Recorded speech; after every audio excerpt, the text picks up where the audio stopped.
አንድ ጊዜ ቮልቴርን በጣም የሚናደዱበት ሰዎች አሉ። የእግዚአብሔርን መኖር ሁል ጊዜ እየተጠራጠረ በዛ ዘመን ውስጥ ያናድዳቸዋል። እና አንድ ጊዜ መጡ እንጠይቀው ብለው እናረጋግጥ ዛሬ ልክ እንዳለ ጌታ እንዳረገው ማለት እና መጡና እግዚአብሔር አለ እንዴ ብለው ጠየቁት። ቮልቴር ወደ ጓዳ ገልመጥ አለ። ወደዛ አየና ሰራተኛዬ እንዳትሰማ እንጂ የለም።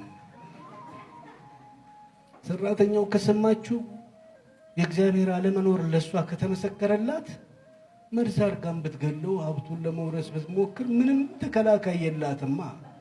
ፖሊስ ምናምን አይደለም የሚከላከለው። እዚህ ውስጥ የተቀመጠላት እግዚአብሔር ነው። ለአብዛኞቻችን የእግዚአብሔር መኖር በአግባቡ ለመኖር መስመር ህግ መተማመኛችን ነው።